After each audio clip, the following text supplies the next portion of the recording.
예배하며 섬기는 우리 모든 성도들의 개인과 가정들이 다 되시기를 주님의 이름으로 축복합니다. 하버드 대학의 사회학 교수 짐 멜은 이대로 가면 21세기 말에는 가정이 더 이상 존재하지 않을 것이다 라고 얘기하면서 미국의 예를 들었습니다. 1960년에 5부부 중에 한 부부가 미국에서 이혼했다고 합니다. 1970년에는 3부부 중에 한 부부가 이혼을 했다고 합니다. 그리고 1980년대에는 2부부 중에 한 부부가 이혼을 했답니다. 1986년 이후에 3부부 중에 2부부가 이혼을 하고 있다라고 쓰고 있습니다. 이렇게 심각한 우리의 사회에 문제가 이제 드러나기 시작하고 있습니다. 지금 아예 독신으로 사는 사람이 늘어날 뿐만 아니라 가정 파괴가 되는 여러 원인들이 드러나고 있습니다. 첫 번째는 남편과 아내가 직장 생활하면서 남편은 다른 여자들과 아내는 다른 남자들과 직장 생활 속에 어울려 살아가고 있습니다. 남자는 자기 아내보다 더 부드러운 여자를 많이 접하고 삽니다.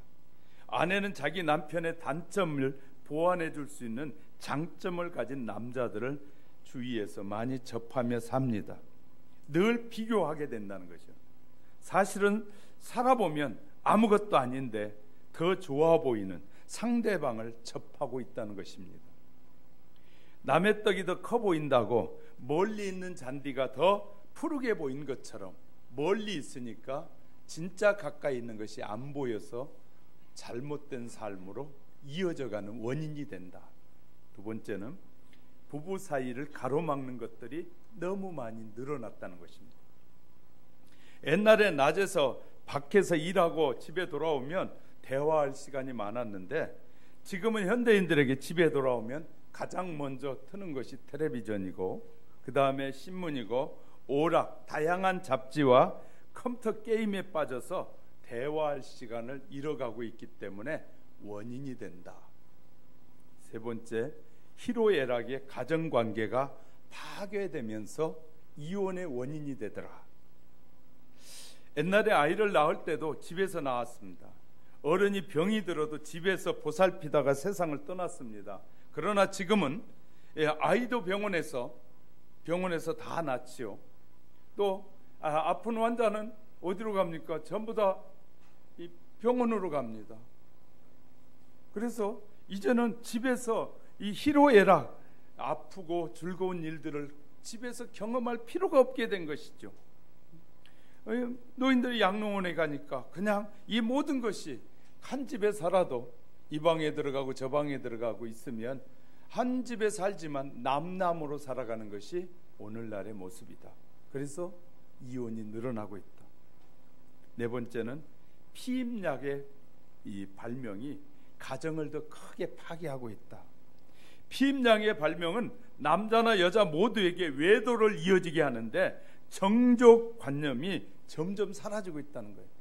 내 남편만, 내 아내만 이런 개념이 사라지고 그냥 아무나 좋다라고 말하는 이런 시대가 되고 있다는 거예요. 그래 피임약 개발은 이 가정에 엄청난 피해를 가져다 주고 있다. 다섯 번째, 사탄의 법이 가정을 파괴하고 있다는 거예요. 간통법이 사라지면서 간통은 죄가 아니라는 것이 오늘날의 우리의 법입니다. 그래서요, 짐승과 결혼법이 통과된 나라에서 생긴 일입니다. 남자가 남자에게 아내가 누구냐고 말했더니 양이 아내라고 그러고요, 여자에게 아내가 누구냐고 하니까 개가 아내라고 말하는 그런 웃지 못. 그래서 어느 나라에서는 자기 집에 아내가 죽었다고 갔더니 양이 죽고 개가 죽어 있더라. 그 개가 죽은 거 아내가 죽었다고 남편이 죽었다고 오라 그래서 갔다는 거예요. 그런 일들이 일어나고 있어요. 이것은 사탄의 법입니다. 사탄이 이 건강한 가정들 다 무너뜨리기 위해서 수단과 방법을 가리지 않고 오고 있어요. 또요, 여성 해방운동, 남녀 평등 사상이 가정을 파괴하는 주범 중에 하나이기도 하다. 남녀는 분명히 평등하지만 역할은 다르다는 사실입니다. 성경은 여자는 돕는 배필로, 남자는 이마에서 땀을 흘리면서 가족을 부양하는 책임이 분명히 있다라고 성경은 가르쳐주고 있어요. 남녀는 개개인의 가치로는 평등하지만 일과 역할은 완전히 달라져 있다는 것입니다. 정해져 있다는. 역할의 혼돈은 가정의 파괴로 이어지고 있다라고 학자들이 말합니다. 7번째, 여자에게 경제권이 높아졌습니다. 옛날에 여자는 집안에서 남자들이 벌어다 준 돈으로 살림을 했는데 지금은 달라지지 않았습니까? 여자의 경제력이 생기고 더구나 이혼이 쉬워지면서 여자가 더 당당하게 이제는 이혼을 요구하는 시대로 바뀌게 됐다는 것입니다.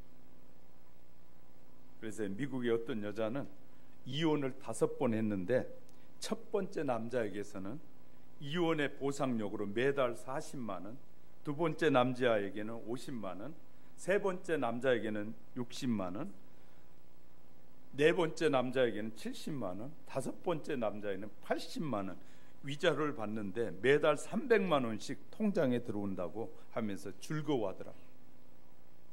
이 모든 것들이 가정을 파괴하고 있는 모습들입니다. 오늘 시편은 성전에 올라가는 노래라 그 중에 하나로서 이 시의 주제는 경건한 자가 받는 복에 대해서 우리에게 말씀해 주고 있습니다. 모든 시편의 대주제가 하나님을 경외하는 자가 이 복을 받는다라는 것입니다. 뿐만 아니라 사악한 자는 멸망함을 말해주고 있는 것이 시편이기도 합니다. 그러나 특히 본문에서는 하나님을 경외하며 섬기는 자들이 복을 받는 모습이 아름답게 묘사되어 있습니다.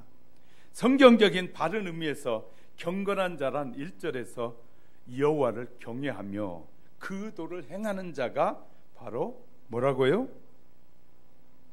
경건한 자다라고 말하고 있어요.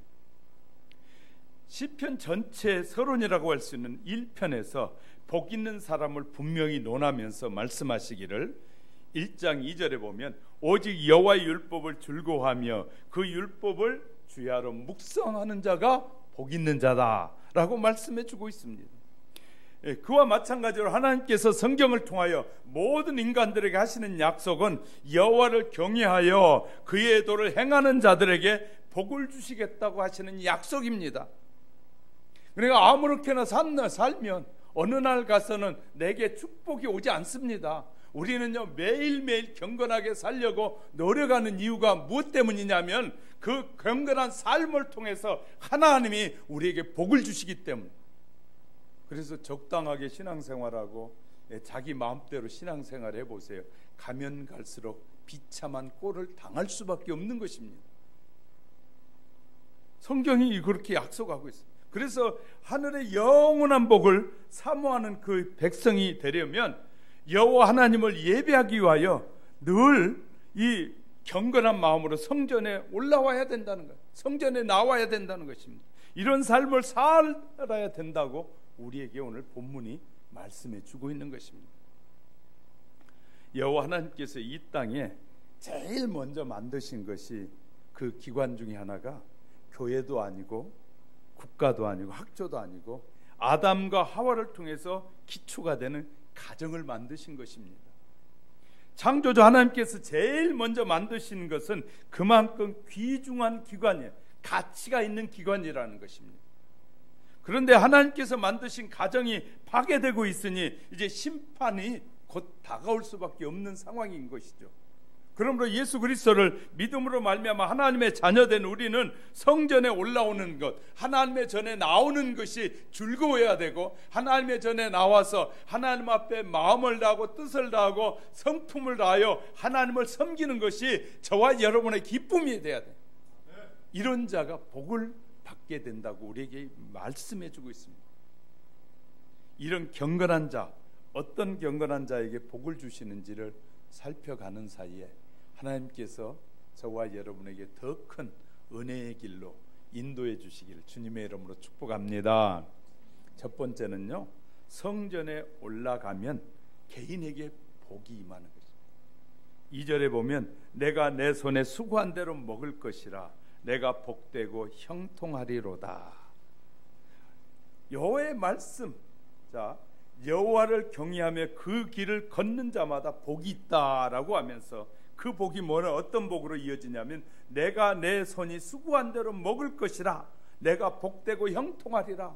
자, 여호와를 경외하면서 그냥 하늘에서 뭐가 떨어질 것이다 라고 기대하고 사는 것이 아니라 경외하면서 열심히 수고하고 애쓰고 최선을 다하는 삶을 사는 때 하나님이 그 삶에 복을 주신다라고 약속하고 계신 것입니다. 신명기 28장에 하나님께서 모세를 통하여 말씀하신 약속을 보면 순종하는 자에게 임하는 복을 기록하고 있는데요, 28장 3절에서 6절에 보면 그는 성읍에서도 복을 받고 들에서도 복을 받을 것이며 내 강주리에 떡 반죽 그릇이 복을 받을 것이며 내가 들어와도 복을 받고 나가도 복을 받을 것이며 이렇게 말하고 있어요. 뿐만 아니라 8절에서는 여호와께서 명하사 내 창고와 내 손으로 하는 모든 일에 복을 주실 것이다. 우리가 하나님의 말씀대로 여호와의 말씀을 따라 살아야 모든 삶이 복되다고 우리에게 약속하고 계십니다. 그러나 반대로 하나님께 예배드리지도 않고 경건한 삶을 살지 않는 자들에게는 그 산업에 복을 받지 못한다고 분명히 말하고 있어요.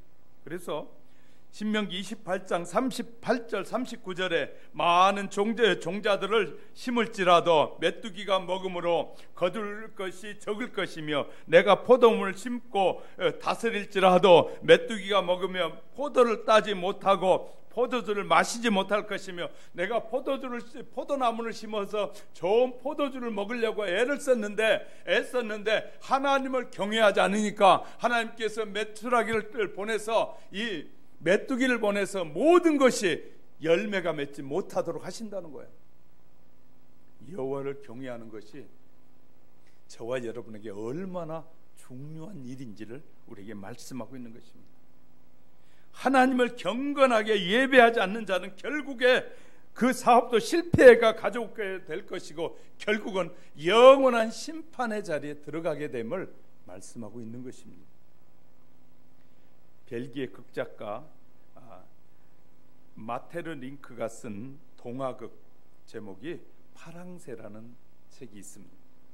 가난한 나무꾼의 집에서 태어난 남매인 찌르지르와 맛지르의 이야기를 쓰고 있는데요, 성탄절 전날에 둘은 자기 집이 가난하기 때문에 불행하다고 생각해서 행복의 파랑새를 찾아서 집을 나오게 됩니다.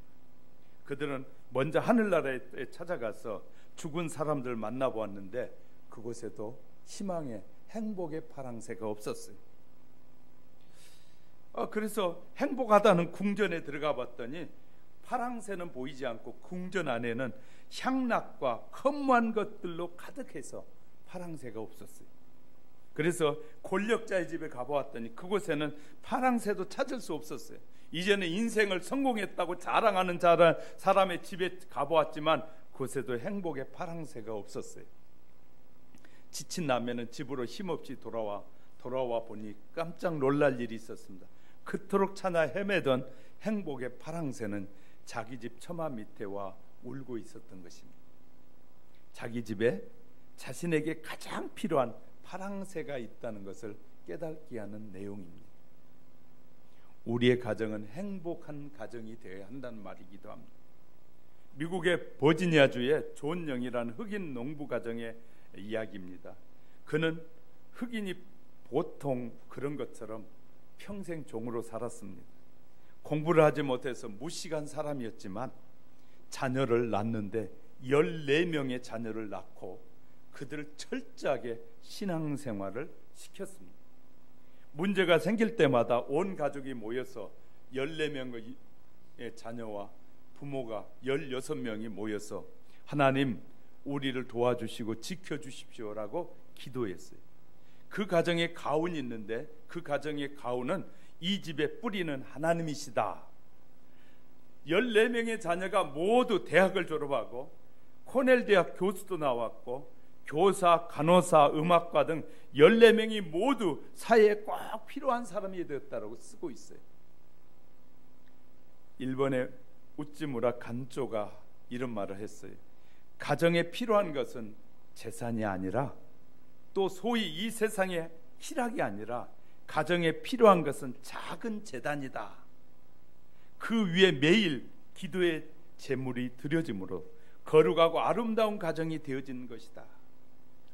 여러분의 가정의 제단을 쌓고 있습니까? 가장 필요한 것은 가정에서 가족이 함께 예배드리는 제단이 필요하다라고 간증은 말하고 있습니다. 부모가 하나님을 잘 섬긴 가정에는 반드시 하나님께서 약속하신 복이 임할 것이라는 믿음을 가지십시오. 자녀들이요, 부모와 함께 있는 동안에 부모를 떠나서 결혼해서 새로운 가정을 끌어가면 그 가정에서 또 가족이 자녀들과 함께 예배드린 그곳에만이 하나님의 축복의 희망이 있고 파랑새가 거기에 있다는 것입니다. 하나님께서 약속하시기를 자기 손으로 수고한 대로 먹는다, 믿음으로 심는 대로 먹는다는 것입니다. 이 평범한 말씀 같지만 대단한 말씀입니다. 이렇게 설명해. 남의 손으로 수고한 것을 먹는 이가 있다면 얻어먹는 것이라는 말 아니겠습니까? 막말로 말하면 빌어먹는다는 것입니다. 오늘날 건강한 사람들도 빌어먹는 짓을 얼마나 많이 하는지 모릅니다. 국가에다 의지해가지고 국가에서 주는 것만 자꾸 받고 더 많이 받으려고 대모하고 싸우는 그런 사람들이 있습니다. 빌어먹을 놈들이 얼마나 많은지 모릅니다. 공산주의를 찬양하던 놈들이 지금은 자기들이 이 나라에 좋은 이 나라를 앞에 잘 이끌어가기 위해서 세운 공적을 했다고 해가지고 국가에서 수십만 원, 수백만 원씩 받아 누리는 그런 웃지 못할 사람들도 있습니다. 그들에게 양심의 가책이라고는 전혀 찾아볼 수 없습니다. 그것이 오늘날 우리의 삶의 모습입니다. 그러면서도 그들은 자기가 대단히 잘한 것처럼 말하고 삽니다.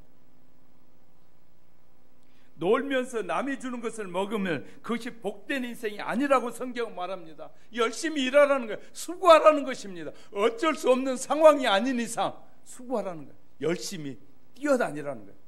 열심히 뛰어다니는 사람은 무슨 일이든지 일할 수 있습니다. 그러나 가만히 이 감나무 밑에서 감이 떨어지길 기다리는 자에게는 빈 곳만 있을 뿐이다. 그래서 그런 사람 자꾸 불평만 많아지는 것입니다. 왜 불평이 많으냐? 가만히 있어도, 내가 편안히 있어도 남이 줘야 되는데 안 주니까 불평만 하는 거예요. 그러나 부지런한 사람 불평할 시간이 없습니다. 왜? 어딘가 가서 무엇인가 희망을 걸고 찾고 일하고 그러려고 하는 사람은 불평하지 않습니다. 여러분, 여러분의 입에서 불평이 많다면 여러분 스스로 돌아보십시오. 여러분의 자신의 뜻이 안 이루어지고 다른 사람 때문에 안 이루어진다고, 다른 사람 때문에라고 자꾸 손가락질하고 있고, 정부가 잘못해서 내 일이, 내 꿈이 안 이루어진다고 하고 있다면 여러분 아직도 우리는 인생을 깊이 돌아봐야 될 것입니다. 성경을 부지런히 읽어보십시오. 성경 우리에게 분명하게 제시하고 있습니다. 수고의 때로는요, 자기 손으로 수고했는데 먹지 못하는 이가 있다면 이건 불행한 일이죠. 수고의 대가가 주어지지 않았다는 얘기 아닙니까? 건강한 사람은 남에게 얻어먹지 않고 헛수고도 하지 않습니다. 또 모든 신자에게 하나님이 약속하시기를 하나님을 경외하며 열심히 일하며 믿음으로 살아가는 개인에게 필요한 것을 사람이 아니면 하나님이 공급해 주시겠다고 약속하는 것이에요. 이 하나님의 공급하심의 은혜를 덧입는 우리 하영교회 성도 여러분이 되시기를 주의 이름 축복합니다. 두 번째, 성전에 올라가면 가정에도 복이 임한다는. 본문 3절, 내 집에 내 실에 있는 내 아내는 결실한 포도나무 같으며 내 상에 둘린 자식은 어린 감람나무 같으리로다. 건강한 가정은 사회적 기초요, 민족 공동체의 근본 바탕이 되는 것입니다.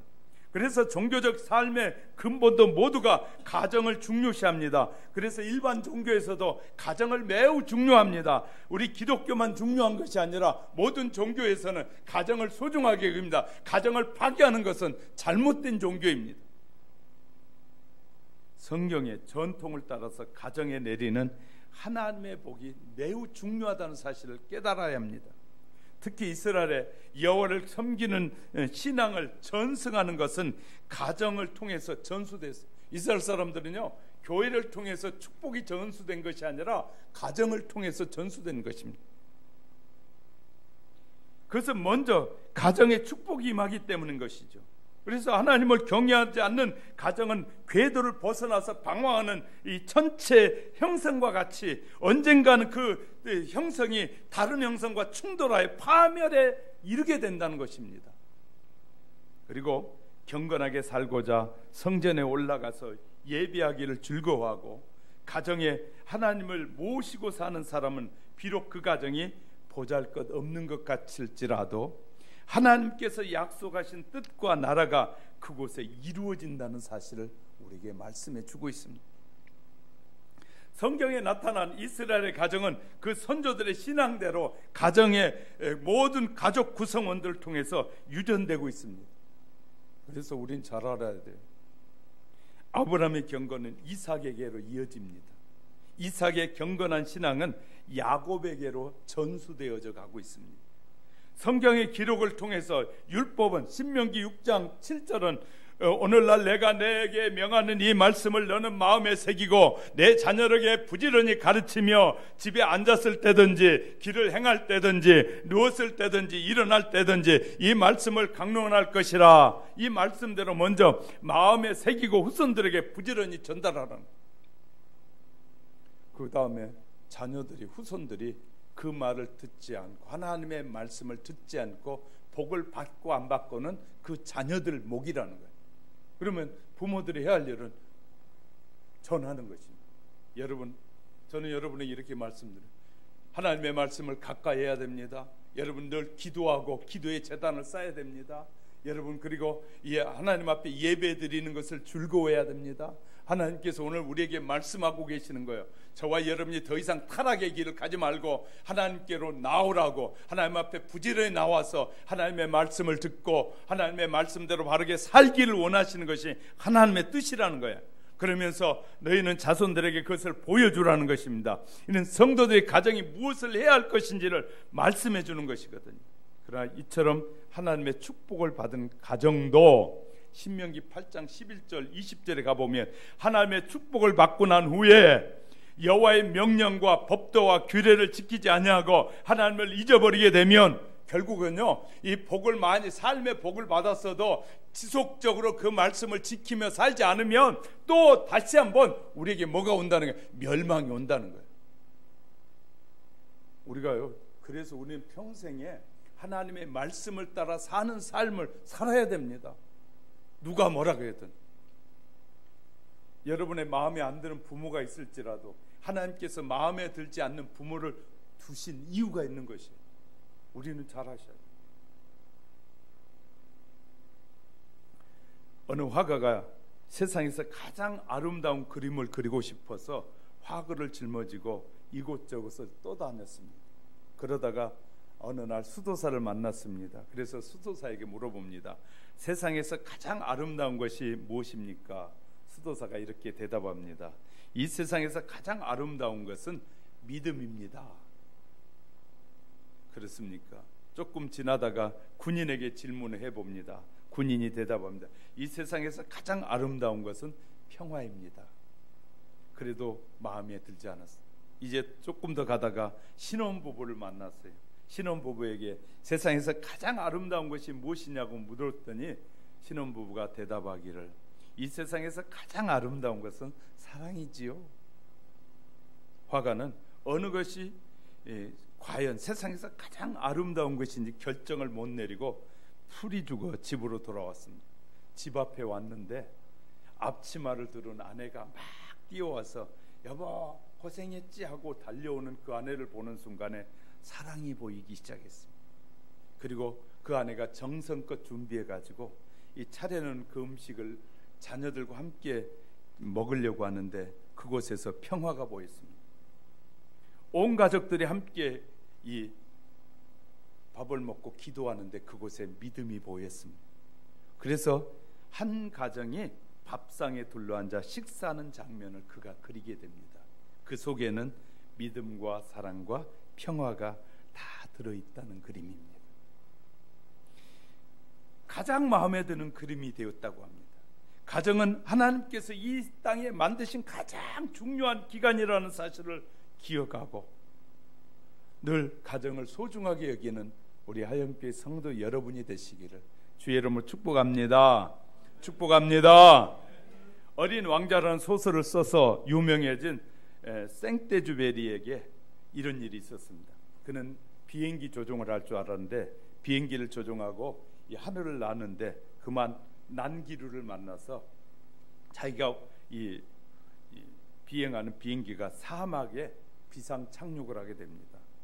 물도 음식도 전혀 없는 불가능한 곳에서 그는 이 죽음을 드나드는 삶의 이 엄청난 체험을 하면서 돌아오게 됩니다. 돌아오자 많은 기자들이 몰려와서 질문하게 돼요. 당신은 한계 상황을 어떻게 극복하고 살아왔는지 우리에게 한마디 해줄 수 있습니까? 한마디 했습니다. 그는요 이렇게 말했답니다. 내가 돌아오게 된 가장 강력한 힘은 가정이었습니다. 가정에 있을 아내와 가정에 있을 자녀들을 생각하면서 저는 오직 그 생각만 하면서 이렇게 걷고 또 걷다 보니까 이곳에 다시 돌아오게 됐습니다. 가정의 소중한, 우리 모두 위기를 만났을 때 사람들의 마음에 가장 위안이 되고 평안을 주는 것이 가정이라는 것입니다. 여러분 잘 아시는 것처럼 우리가 좀 아파 보면 압니다. 아파 보면 여러분 친구는, 여러분이 그렇게 좋아하는, 젊은이들이 좋아하는 친구는 몇 번이나 와줄까요? 몇 번이나 여러분이 병실에 누워있는 밤에 와서 밤을 새면서 같이 해줄까요? 몇 번일까요? 수많은 친구들, 부모보다 더 친구를 더 소중하게 여기고 막 친구의 일이라면 부모의 일도 팽개치고 가는 이 자녀들이 얼마나 많은지 몰라요. 거짓말을 하고서도 이 친구를 돕기 위해서 거짓말을 하고도 돕는데 그 친구가 여러분이 병들어 있을 때 여러분에게 몇 번이나 찾아와서 밤을 새면서 여러분을 이 간호해 줄 게 있느냐. 가족은요, 지금 여러분이 잘 아는 우리 가까이 있는 보험병원에 가면 그 보험병원은 월남전에서 이 전쟁을 하다가 상처를 받은 사람들 30년이 넘었는데 지금 그들의 아내와 자녀들은 30년이 넘는 세월 동안에 지금도 짐을 싸들고 와서 그 옆에서 간호하는 것을 보게 됩니다. 저 말이 맞는지 틀린지 한번 가보세요. 우리 여기 강동에 있는 보험병원에 가보면 침대, 남편이 누워있는 그 옆에 침대 옆에다 또 하나 침대를 놓고 산더미같이 짐을 싸놓고 거기서 먹고 자면서 돌보는 사람이 누군가? 가족밖에 없다는. 그런데 여러분은 얼마나 친구를 더 소중하게 여기고 부모는 헌신차같이 여깁니까? 친구들이 얼마나 많은 친구들이 다른 친구를 짓밟고 지가 먼저 가겠다고 짓밟고 니는 필요 없어, 어느 날 성공하면 지밖에 모르는 친구들이 최고라고 말하는 그런 친구들이 얼마나 많습니까? 여러분 진정으로 마지막까지 남는 것이 가족밖에 없다는, 그래서 가족은 소중하고 가정이 소중하다는 것입니다. 지금은 아무것도 아닌 것 같잖아요. 나중에 혼자 있을 때가 어느 날 오게 될 것입니다. 혼자 있을 때 누가 찾아올 것 같습니까? 아무도 오지 않습니다. 그래서 가정은 소중한 것입니다. 우리 하영교회 성도 여러분, 여러분의 가정들이 소중함을 알고 가정을 잘 세워가는 복된 가정들이 되시길 주의 이름으로 축복합니다. 온 가족이 함께 하나님께 예배드리러 나오는 것은 가정을 위해서 위한 아주 소중한 길입니다. 그래서요, 가족 식구들이 다 함께 나와서 예배드리는 것은 너무너무 소중한 것이고 복된 길이에요. 하나님이 축복하시는 길. 거기에 더 소중한 것, 더 함께 기도하고 더 함께 더 예배에 참여할 때 하나님이 더 기뻐하실 것입니다. 소중한 가정을 위해 서로 위로하고 열심히 하나님을 섬기는 복이 우리 모두에게 임하시길 주의 이름으로 축복합니다. 세 번째는 성전에 올라가면 사업장이 복을 받습니다. 5절에 보세요. 여호와께서 시온에서 내게 복을 주실지어다 하셨는데, 기독교 역사 이래 하나님을 예비하는 성도와 하나님을 예비하는 가정들과 하나님 앞에 예배드리는 나라들이 모두 다 기업들이 복을 받게 됩니다. 하나님 앞에 예배드리는 기업이 복을 받습니다. 모세는 신명기 28장 이 12절 14절 여호와께서 너를 위하여 하늘의 아름다운 복을 여시사 열으사 내 땅에 때를 따라 비를 내리시고 내 손으로 하는 모든 일에 복을 주시리니 내가 많은 민족에게 꾸어줄지라도 너는 꾸지 아니할 것이요 여호와께서 너로 머리가 되게 하고 꼬리가 되지 않게 하시며 위에만 있고 아래에 있지 않게 하시리니, 이 말씀대로 하나님을 경외하는 백성들이 사는 나라는 머리가 될지언정 꼬리가 되지 않는다 라고 약속하고 있어요. 즉 물질적으로 군사적으로 풍요하고 부강한 나라가 됐다는, 개인뿐만 아니라 국가 산업에 있어서도 진리와 정직과 성실이야말로 가장 중요한 자본이기 때문에, 여러분 잘 아시는지 모르겠습니다.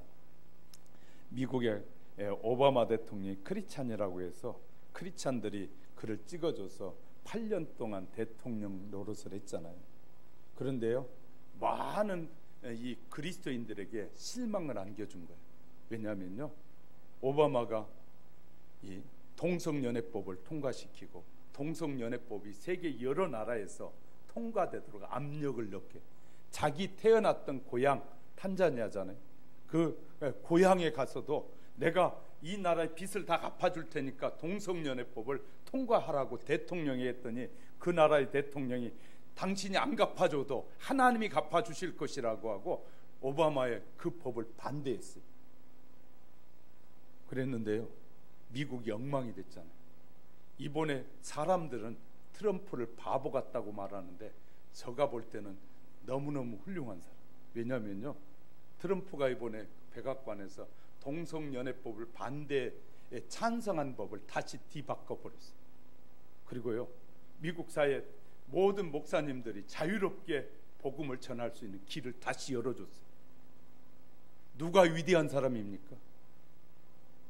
여러분 그리스도인이라면, 하나님의 자녀라면, 무엇이 옳고 그름을 구별하지 못하고 있다면 우리는요 세상 사람하고 똑같은 것입니다.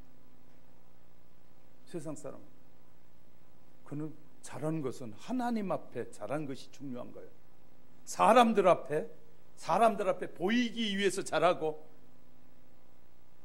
사람을 수백만을 죽인 사람을 찬양하면서 그에게 가서 머리를 조아리는 사람이 잘한 사람이 아니라, 하나님을 두려워하는 자가, 돈을 많이 벌었다고 그 앞에서 머리를 조아리는 자가 아니라 하나님 앞에 머리를 숙이는 자가 하나님 앞에 귀한 사람이. 할렐루야. 대기업에 가서 머리를 조아리고 대기업 못 들어가서 환장하는 사람이 좋은 사람이 아니라, 적은 봉급 받고도 정직하고 바르게 살면서 하나님을 위하여 사는 자가 하나님이 보실 때는 귀한 자가 되는 거예요. 할렐루야. 큰 기업 들어가가지고 엄청 돈 많이 받고 살면서 이제 자가용사고 마음껏 누리면서 자기 멋대로 사는 것이 복이 아니라, 가난하지만 적은 봉급 받으면서도 하나님을 섬기는 자가 하나님을 보실 때는 값진 자고 소중한 자라는 사실을 기억하셔야 돼요. 여러분은 어디에 끼고 싶습니까? 성전에 올라가 예배하는 사람들이 모여 사는 곳에 명랑한 사회가 이루어집니다. 인권의 침해가 없어지고 도덕적인 수준이 향상됩니다. 정의 사회가 이루어지는, 신뢰를 형성하는 사회가 만들어질 것입니다. 그런 날엔 국력이 신장합니다. 그리고 그 사회는 국방도 튼튼하고 불안 요소가 전혀 없어지게 됩니다. 하나님을 잘 섬기면 하나님이 십자가의 군대를 보내서, 천군 천사를 보내서 그 백성을 지켜주기 때문인 것입니다. 진정한 의미에서 국력은 그 나라의 도덕 수준과 이 비례하기 때문에 성전에 올라가는 자는 그의 평생에 하나님께서 주신 모든 사업의 복을 누릴 수 있도록 도와주신다는 사실을 기억하시기 바랍니다. 할렐루야. 그래서 기업을 하시는 여러분의 기업을 하나님 앞에 맡기고 자꾸 기도하셔야 돼요. 한번 따라해요. 하나님, 도와주세요. 내 기업은 내 것이 아니라 하나님의 것입니다. 이런 고백을 해요. 하나님 도와주세요 하고 함께 가족들이 기도할 때 그 기업을 하나님이 보호해 주신다고 약속하고 있는 거예요. 웰버 제프맨이라는 사람이 친구들과 함께 미국의 국회의사당 앞을 차를 자가용을 타고 탁 지나가는데 친구가 국회의사당의 손가락질을 가르치면서 저것이 미국의 심장부야 라고 말할 때 월펄 제프맨은 이렇게 말했답니다. 미국의 심장부는 국회의사당이 아니라 미국의 가정이라네. 가정이 미국의 심장부라고 말했다고요. 이스라엘 백성들 금요일 저녁에 해가 지면 안식일이 시작됩니다. 그리고 토요일 해가 지면 그 다음날 해가 지면 안식일이 끝납니다. 토요일에 해가 지면 안식일이 끝나면서 가정 예배를 드립니다. 이 예배를 합달라라고 하는데 이 모든 이스라엘 백성들이 가정에서 읽는 성경이 바로 오늘 본문입니다. 본문. 가정의 행복과 가정의 복을 위하여 대단히 중요시 여기는 본문입니다. 그래서 이스라엘 백성들은 시편 128편을 가정을 위한 축복의 말씀이다라고 말하기까지 합니다. 가정 이상적인 가정은 시편 128편의 가정이라고 말합니다. 그리고 이스라엘 백성들이 가장 존귀하게 생각하는 것은 가정이라는 사실을 여러분 기억하시기 바랍니다. 그래서요, 가정이 중요한 것입니다. 2차 세계대전 때 유대인들이 이리저리 뛰어다닐 때 독일인들이 유대인에게 질문합니다. 우리들은 집이 있는데 당신들은 이리저리 쫓겨다니느라고 집이 없으니 얼마나 불행합니까? 그랬더니 유대인이 이렇게 대답했어요. 아니요, 우리는 행복합니다. 우리는 집은 없어도 행복한 가정이 있기 때문입니다. 집이 없어도 행복한 가정이 있는 사람은 행복한 거예요. 집이 있는데 그 집에 행복한 가정이 없으면 다 지방에 들어가 있고 집에 왔어도 대화가 없고 서로 얘기하지 않고 얼굴도 맞이하지 않고 그런 가정은 가정이 아닙니다. 가정은 얼굴을 마주보면서 식탁에 같이 앉아서 식사를 하면서 하나님 앞에 말씀을 읽고 듣고 예배하는, 기도하는 가정이 진짜 가정입니다. 우리는 그냥 식구가 다 있으니까 우린 가정은 그냥 건강한 가정이에요. 그런데 어느 날 보면 그 가정들이 팍팍 깨집니다. 이혼합니다. 사랑하는 성도 여러분, 그래서요, 여러분이 가능하면 청년들이요, 기도를 많이 하셔요. 우리는 절대 하나님께서 맺어준 아름다운 가정을 꾸미겠노라고, 그리고 하나님이 축복해 주시는 가정이 되게 해달라고, 하나님 이혼하지 않고 끝까지 하나님이 원하신 뜻을 이루어가는 가정을 만들게 해달라고 기도하셔야 돼요. 여러분, 기도하지 않기 때문에 하나님이 응답하시지 않는 것이에요. 하나님이 기도하는 자의 기도를 드시고 응답하시는데 기도하지 않고 왜 복이 안 오냐고, 기도하지 않으면서 그냥 하나님이 우리에게 복을 주시지 않는다고 말하는 사람은 어리석은 사람입니다.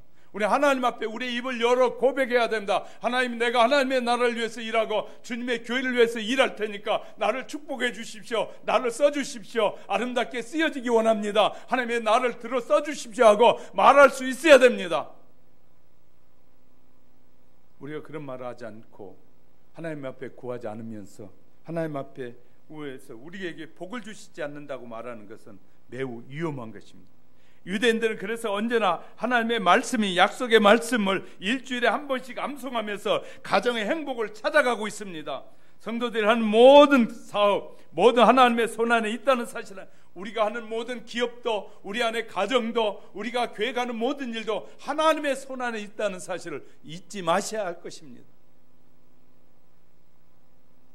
성도들이 사업이 안 되면 고민하고 근심 걱정하게 만들고 사람들을 동원해서 유혹하려고 합니다. 마귀는. 그래서요, 저와 여러분이 교만해지지 않게 하려고 하나님은 갖가지 일들이 우리에게 일어나는 것이거든요. 그래서 겸손하게 살라고. 그래서 하나님 앞에 사는 사람은 우리의 삶 자체가 뭐라고요? 삶 자체가 감사할 일밖에 없어요. 할렐루야. 우리의 삶은 감사할 일밖에 없는 거지. 우리 하영교회 성도 여러분, 나는 여러분에게 이렇게 물어보고 싶습니다. 여러분은 하나님을 향한 믿음이, 여러분이 스스로가 판정해 보세요. 여러분의 믿음은 몇 점이나 될까요? 100점이 만점이라고 할 때 여러분 하나님을 향한 여러분의 믿음은 몇 점쯤 될까요? 내가 하나님을 향한 믿음이 점수가 굉장히 낮으면서 큰 걸 기대한다면 우리가 돌아봐야 되지 않겠습니까?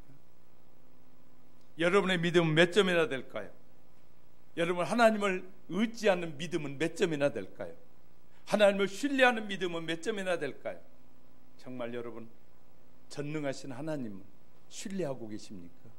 그분을 믿고 계십니까? 그분이 내 사업에 내 가정의 주인이라고 여러분 알고 계십니까?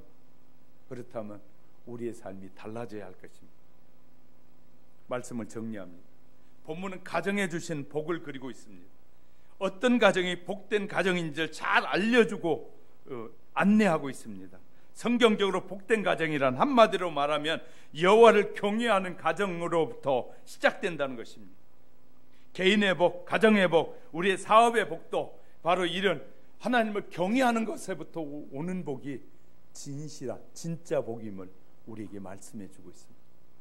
이 복으로 우리 하영교회 성도 여러분 개인과 우리의 가정들과 우리의 사업장들이 축복을 받아서 더욱 하나님의 이름을 높여드리는 그분의 영광을 나타내는 삶을 사는 우리 모두가 될 수 있도록 하나님께서 은혜 주시기를 축복합니다. 축복합니다. 기도하겠습니다. 참 좋으신 하나님 은혜를 감사합니다. 오늘도 우리에게 향하신 하나님의 약속의 말씀들을 가슴에 새기고 믿음의 길을 걸어가는 우리 모두가 되도록 도와주시옵소서. 성령님의 도우심과 성령님의 인도하심, 성령님의 축복하심이 넘쳐나도록 도와주시옵소서. 우리의 가정 이렇게 소중한 가정인데 우리의 가정을 소홀히 할 때가 많음을 고백합니다. 소홀히 한 우리의 한 사람 한 사람을 축복해 주시고 가정의 질서가 무너지지 않게 도와주시고 가정들이 깨어지는 유혹을 당하지 않게 하옵소서. 마귀는 가정의 질서를 무너뜨리고 마귀는 우리의 가정을 파괴시키고 가정의 행복을 빼앗아가고 있는 마귀의 유혹에 빠지지 않고 끝까지 인내하고 겸손하게 하나님께서 우리에게 허락해 주신 이 행복의 가정을 지켜가는 우리 모두가 되어지도록 축복해 주시옵소서. 예수님의 이름으로 기도드립니다.